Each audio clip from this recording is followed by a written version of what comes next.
Los Angeles, a studio office. Norma Jeane Dougherty, 20 years old, sat across from a studio executive. She was nervous.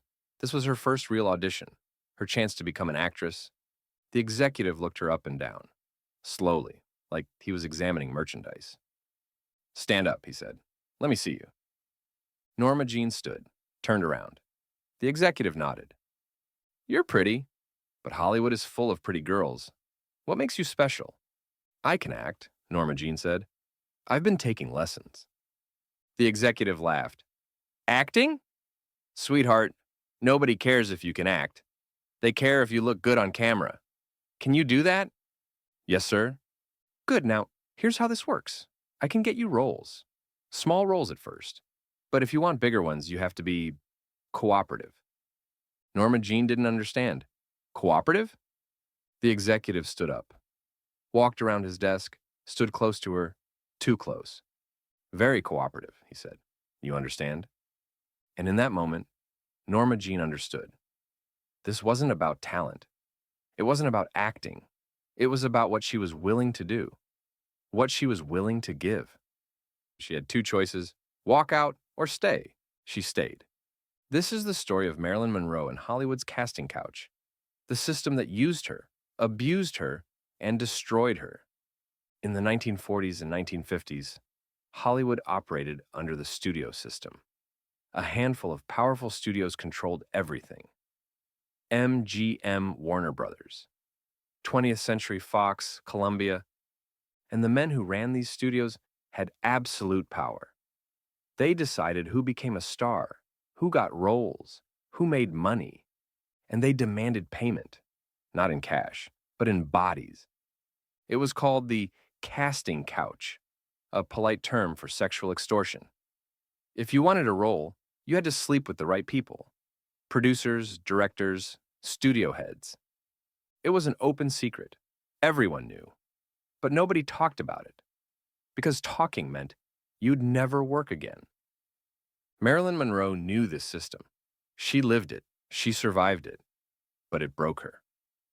After that first meeting, Norma Jeane got a contract with 20th Century Fox.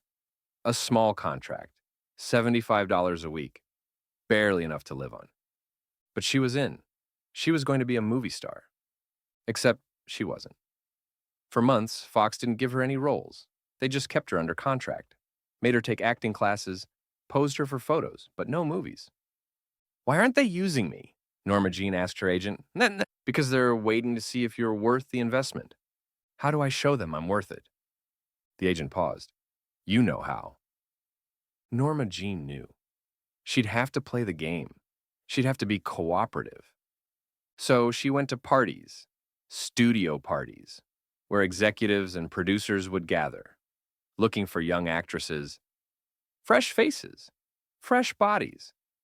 Norma Jeane would smile, flirt, let them buy her drinks, let them put their hands on her waist, her back, lower. And then, when the party was over, she'd be invited to continue the conversation somewhere private: a hotel room, an office, a mansion in the hills. She knew what would happen. She always knew. But she went anyway, because saying no meant losing everything. One night after one of these encounters, Norma Jeane sat in her apartment, alone. She looked at herself in the mirror. She didn't recognize the person staring back. This wasn't who she wanted to be. This wasn't what she thought Hollywood would be like. She called a friend, crying. "I can't do this anymore. I feel dirty." Her friend, another actress, said, "We all feel that way. But this is how it works. If you want to be a star, you have to pay the price." "But it's not fair." "No, it's not." "But who said Hollywood was fair?" Norma Jeane hung up. She wanted to quit, walk away. But where would she go? Back to being a nobody? Back to poverty? So she made a decision. She'd play the game, but she'd change the rules. She'd become so famous, so powerful, that they'd need her more than she needed them. She'd become Marilyn Monroe. In 1947, Fox dropped her contract. They said she wasn't star material, too ordinary, nothing special. Norma Jeane was devastated, but she didn't give up. She got another contract. with Columbia Pictures, more auditions, more parties, more hotel rooms. And slowly, she started getting roles. Small parts, a line here, a scene there, nothing significant. But she was working. In 1950, she met an agent named Johnny Hyde. He was older, connected, powerful. He saw something in her. You could be a star, he told her, but you need to change. Your name, your look, everything. What do you want me to do? Become someone else. Become Marilyn Monroe. So she did. Dyed her hair platinum blonde. Changed her name officially. Learned to walk differently. Talk differently. Became a character. A fantasy. And Johnny Hyde used his connections, got her bigger roles, better roles. In The Asphalt Jungle, in All About Eve. Suddenly people noticed. Marilyn Monroe was hot, sexy, marketable. But there was a cost. Johnny Hyde wanted Marilyn for himself. He proposed marriage, multiple times. I can't marry you, Marilyn said. I don't love you. You don't have to love me. Just marry me. I'll take care of you, make you a star. But Marilyn refused. She was grateful. But she wasn't going to marry someone she didn't love. Not again. Johnny died in 1950, heart attack, and Marilyn was alone again. Back to square one. By 1952, Marilyn was getting noticed. But not for her acting, for her body, her image, the dumb blonde persona. Studios loved it. Audiences loved it. She was cast in comedies, playing ditzy girls, sexy secretaries, the object of male desire. Gentlemen prefer blondes. How to Marry a Millionaire. The 7-Year Itch. All massive hits, all showcasing Marilyn as a sex symbol. But Marilyn hated it. I'm not just a body, she told a reporter. I have a brain, I can act. But nobody takes me seriously. Why do you think that is? The reporter asked. Because Hollywood doesn't want serious actresses. They want objects, things to look at, use, discard. The studio executives didn't like that. They warned her. Don't bite the hand that feeds you. We made you. We can unmake you. But Marilyn was getting tired of being controlled. She wanted respect. She wanted to be seen as a real actress. So, in 1955, she did something bold. She moved to New York, left Hollywood, studied at the Actors Studio with Lee Strasberg.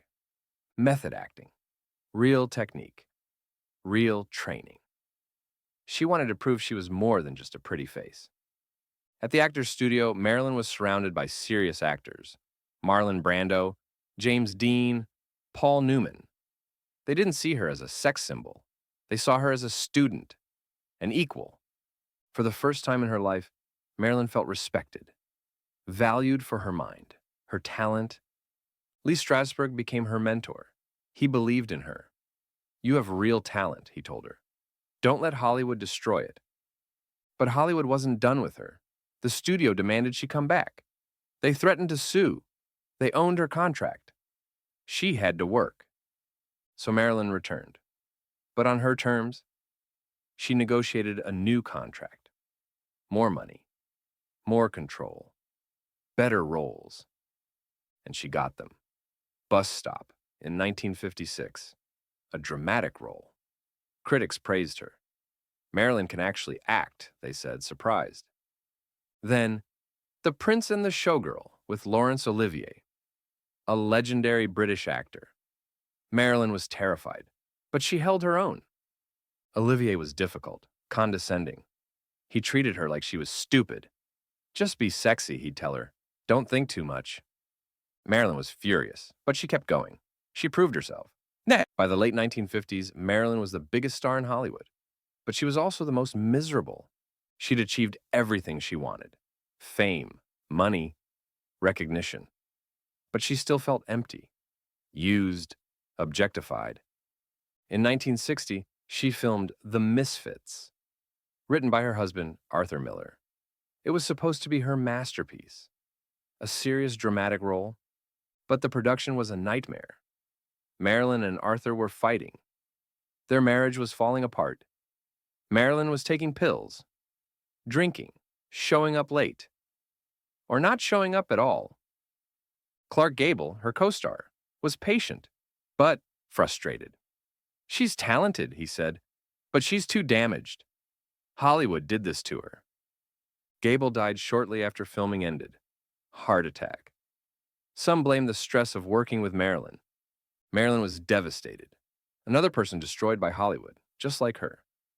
In her final years, Marilyn tried to speak out about the system, about the abuse, about how Hollywood treated women, but nobody wanted to listen. "You're a star," they'd say. "What do you have to complain about?" "I'm complaining about how I became a star," she'd reply, "about what I had to do, what was done to me." But the studio silenced her, threatened her. "If you talk, we'll destroy you. We'll make sure you never work again." So Marilyn stayed quiet, but the pain ate at her. The pills, the alcohol, the depression. On August 5th, 1962, Marilyn Monroe died, officially ruled a probable suicide. But those who knew her said it wasn't that simple.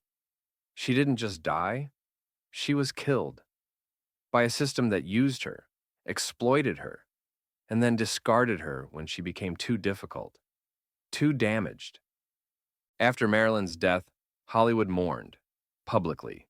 Studio executives gave speeches. She was a star, a legend. We'll miss her. But privately, they moved on, found new young actresses, fresh faces, new bodies to exploit. The casting couch continued for decades, until finally, in 2017, the Me Too movement exploded. Women started speaking out, naming names, exposing the system. Harvey Weinstein, one of the most powerful men in Hollywood, accused by dozens of women, convicted, sent to prison. Finally, the system was being exposed, destroyed. But it was too late for Marilyn, and too late for thousands of other women who'd been used, abused, discarded. Today, when people think of Marilyn Monroe, they think of the icon, the sex symbol, the blonde bombshell. But they don't think about the price she paid, the things she endured, the system that destroyed her. Marilyn once said, "Hollywood is a place where they'll pay you $1,000 for a kiss and 50 cents for your soul." She was right. Hollywood took her body, her image, her life. But they never valued her soul. Marilyn Monroe wanted to be taken seriously, to be respected as an actress, as a person. But Hollywood only saw her as one thing, a product, a commodity, a body to be used. And when that body became too old, too damaged, too difficult, they threw it away. Marilyn Monroe didn't die from pills. She died from a broken system. A system that valued beauty over humanity, profit over people, power over dignity. And that system killed her, just as surely as if they'd put the pills in her hand themselves. Because they did. Every audition, every hotel room, every time they made her feel worthless unless she gave them what they wanted. They killed her, slowly, over 16 years. And when she finally died, they mourned her, profited from her death, made her a legend. But they never apologized, never admitted what they'd done, never changed, until the world forced them to. Marilyn Monroe was a victim, but she was also a survivor. For 16 years, she fought. She resisted. She tried to be more than what they wanted her to be. And in the end, she was, because Marilyn Monroe became a symbol, not just of beauty, but of the cost of that beauty, the price women pay in a system designed to exploit them. Her death wasn't the end. It was a warning, a reminder that behind every beautiful image, every perfect smile, every iconic moment, there's a human being with pain, with dreams, with a soul that deserves respect. Hollywood forgot that, and it cost Marilyn her life. We can't let it cost anyone else theirs.